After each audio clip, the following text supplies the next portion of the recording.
Jumpa lagi dengan saya.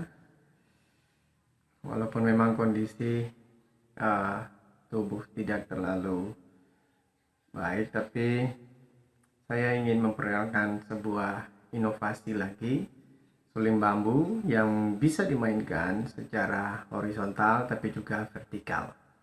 Dan suling yang saya buat ini sudah dengan 9 lubang pencarian dan bisa memainkan juga nada-nada kromatis.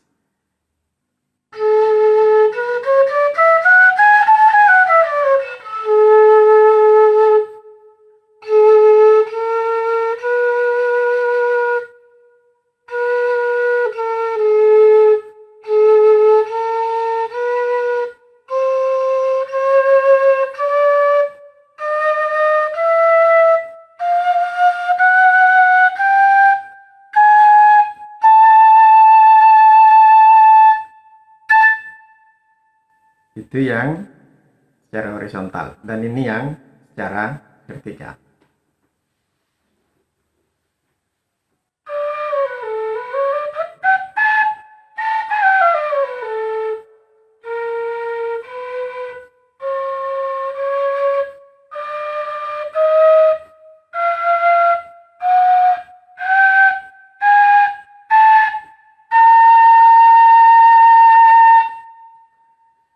Baik, sampai jumpa lagi.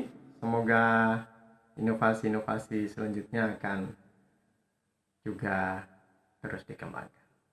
Terima kasih telah menyaksikan video ini.